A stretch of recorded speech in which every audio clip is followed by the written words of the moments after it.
നമസ്കാരം, Venu പരമേശ്വറാണ്. Mayor driver തർക്കം ഒടുവിൽ പൊതുസമൂഹം ആഗ്രഹിച്ച തലത്തിലേക്ക്.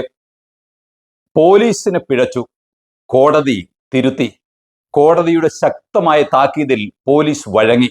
ഒപ്പം മെമ്മറി കാർഡ് കേസിലും FIR-ൽ മേയർക്കെതിരെ ഗുരുതര പരാമർശം. ഒടുവിൽ മേയർ ആര്യ രാജേന്ദ്രനും ഭർത്താവും MLA-യുമായ സച്ചിൻ ദേവിനും ഇവർക്കൊപ്പം കാറിലുണ്ടായിരുന്ന മറ്റ് 3 പേർക്കുമെതിരെ ജാമ്യമില്ലാ വകുപ്പ് ചുമത്തി കേസെടുക്കാൻ കോടതി നിർദ്ദേശം. KSRTC ബസ് ഓവർടേക്ക് ചെയ്ത് റോഡിന് കുറുകെ, അതും സീബ്ര ലൈനിൽ കാർ നിർത്തി ബസ് തടഞ്ഞിട്ട മേയർക്കും ഭർത്താവ് ബാലുശ്ശേരി റിസർവേഷൻ മണ്ഡലത്തിലെ MLA-യുമായ സച്ചിൻ ദേവിനുമെതിരെ കേസെടുക്കണമെന്നാവശ്യപ്പെട്ട് കന്റോൺമെന്റ് പോലീസിന് KSRTC ഡ്രൈവർ പരാതി നൽകിയിട്ട് ഒരാഴ്ചയായിട്ടും കേസെടുക്കാൻ തയ്യാറാകാതിരുന്ന നടപടിയിലാണ് കോടതി ശക്തമായ താക്കീതോടെ പോലീസിന് ഉടൻ കേസെടുക്കാൻ നിർദ്ദേശം നൽകിയത്. അതും ഔദ്യോഗിക കൃത്യനിർവഹണം തടസ്സപ്പെടുത്തിയതിനും ആര്യ രാജേന്ദ്രന്റെ ഭർത്താവും MLA-യുമായ സച്ചിൻ ദേവ് ബസ്സിനുള്ളിൽ കയറി യാത്രക്കാരെ ഇറക്കിവിട്ടെന്ന പരാതിയിന്മേലും ജാമ്യമില്ലാ വകുപ്പായ IPC 353, IPC 447 ഉൾപ്പെടെയുള്ള അത്യന്തം ഗൗരവമായ വകുപ്പുകൾ ചുമത്താനുള്ള കോടതിയുടെ നിർദ്ദേശമാണ് പോലീസിനെ വെട്ടിലാക്കിയത്. അന്നൊരു പക്ഷേ ഡ്രൈവർ യദുവിന്റെ പരാതിയിൽ ദുർബലമായ വകുപ്പുകൾ മാത്രം ചുമത്തി കേസ് എടുത്തിരുന്നെങ്കിൽ പോലും പോലീസിന് ഈ ഗതികേട് ഒഴിവാക്കാമായിരുന്നു.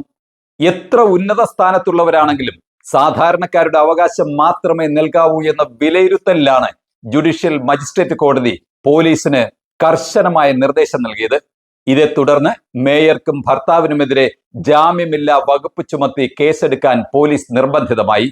ഹൈക്കോടതി അഭിഭാഷകനായ ബൈജു നോയൽ നൽകിയ പരാതിയിൽ കന്റോൺമെന്റ് പോലീസ് കഴിഞ്ഞ ദിവസം മേയർക്കും ഭർത്താവിനുമെതിരെ ജാമ്യം കിട്ടുന്ന ദുർബല വകുപ്പുകൾ മാത്രം ചുമത്തി കേസെടുത്തതിന് പുറമെയാണ് ഇരുട്ടടിയായി ജാമ്യമില്ലാ കേസ്.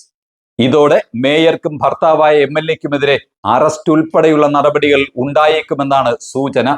എന്നാൽ തലസ്ഥാന നഗരിയിലെ കോർപ്പറേഷൻ മേയറെയും ഒരു പാർട്ടി MLA-യെയും അറസ്റ്റ് ചെയ്താലുണ്ടാകുന്ന സാഹചര്യം ഒഴിവാക്കാൻ പാർട്ടി ഉന്നതതല ചർച്ചകൾ തുടങ്ങിയതായാണ് സൂചന.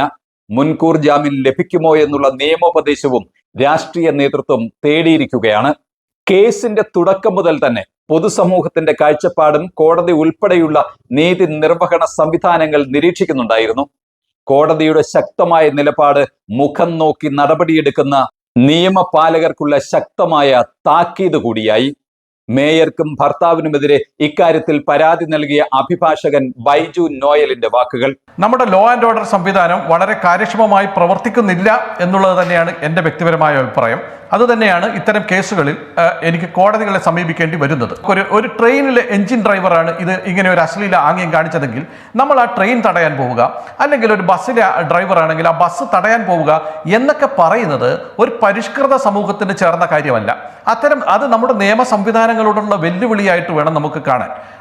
പ്രത്യേകിച്ചും ഒരു കോർപ്പറേഷന്റെ മേയർ, അതുപോലെ തന്നെ ഒരു നിയമസഭാ സാമാജികൻ മാതൃകാപരമായി പെരുമാറേണ്ടുന്ന ആളുകളാണ് വാസ്തവത്തിൽ, നിയമം അറിയാത്ത ആളുകളല്ല. പക്ഷെ അവർക്ക് പോലും, നമ്മുടെ പോലീസിനെ പോലും വിശ്വാസമില്ല എന്നുള്ളതാണ് വസ്തുത. അവർക്ക് പരാതി കൊടുക്കുന്നത് ആഭ്യന്തരമന്ത്രിക്കാണ്, അല്ലെങ്കിൽ നമ്മുടെ മുഖ്യമന്ത്രിക്കാണ്. കന്റോൺമെന്റ് പോലീസ് സ്റ്റേഷനിലേക്കല്ല അവരോട് ചെന്നത്. അവർ അതിന് പകരം ചെയ്തത് ആ പൊതുവഴിയിൽ ആ ബസ് തടയുക എന്നുള്ളതാണ്. അത് തടയുക എന്നുള്ളത് പ്യൂർലി പബ്ലിക് ഇൻ നേച്ചർ ആയിട്ടുള്ള ഒരു ഒഫൻസാണ്. KSRTC ബസ് അല്ലെങ്കിൽ ഒരു പൊതുഗതാഗതം, obstructing free flow of traffic, അതുപോലെ തന്നെ പബ്ലിക് ന്യൂയിസൻസ്, അതുപോലെ തന്നെ അൺലോഫുൾ അസംബ്ലി, ഇതൊക്കെയാണ് അവരവിടെ ചെയ്തിരിക്കുന്ന ഒഫൻസ്.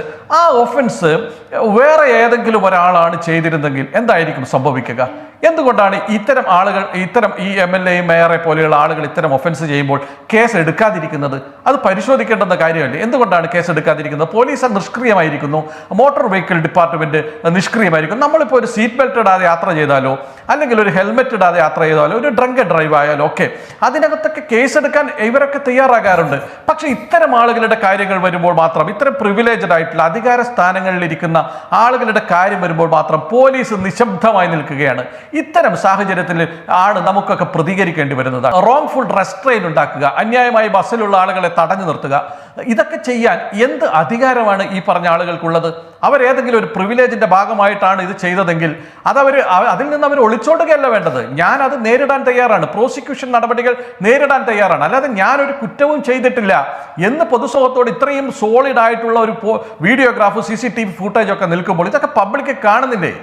കാണുന്നുണ്ട്. ജാമ്യമില്ലാ വകുപ്പ് ഉൾപ്പെടെ ചുമത്തിയുള്ള 2 കേസുകൾക്ക് പുറമെ ഇടിവെട്ടേറ്റവനെ പാമ്പ് കടിച്ചെന്ന പോലെ ബസിൽ നിന്ന് മെമ്മറി കാർഡ് നഷ്ടമായ സംഭവത്തിൽ മേയറും സംഘവുമാണ് കാർഡ് കൈക്കലാക്കി നശിപ്പിച്ചതെന്ന പരാമർശം FIR-ലുണ്ടെന്ന വാർത്ത പുറത്തു വന്നതോടെ മേയർ ഡ്രൈവർ തർക്കത്തിൽ നിർണായകമായ വഴിത്തിരിവാണ് ഉണ്ടായിരിക്കുന്നത്.